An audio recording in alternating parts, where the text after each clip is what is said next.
पुढची बातमी बाबा, शेतकऱ्यांच्या कर्जमाफीवरून बच्चू कडू आता आक्रमक झालेत। नागपुरात 28 तारखेला मोर्चा होतोय। ही तर बच्चू कडू यांची स्टंटबाजी असल्याचा टोला भाजपनं लगावलेला आहे।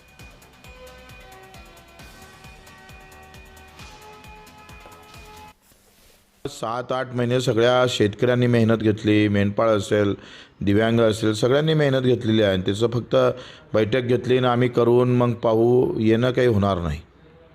जेथपर्यंत निर्णय नाही तोपर्यंत आंदोलन थांबणे नाही। मला असं वाटतं की बच्चू भाऊ सुद्धा मंत्री आलेले आहे। सरकारमध्ये त्यांनी 5 वर्ष काम केलेलं आहे। त्यानंतरही त्याच्या आधी त्यांनी विधिमंडळात आणि बाकी सगळ्याच्या विधानसभा सदस्य म्हणून काम केलेलं आहे। मला असं वाटतं या प्रकारे बच्चू भाऊ ज्या प्रकारे वागतात ते चुकीचं आहे आणि नेहमी काहीतरी अशी स्टंटबाजी करणं आणि लोकांना वेठीस धरणं, शहरातील लोकांना वेठीस धरणं हे चुकीचं पद्धत आहे।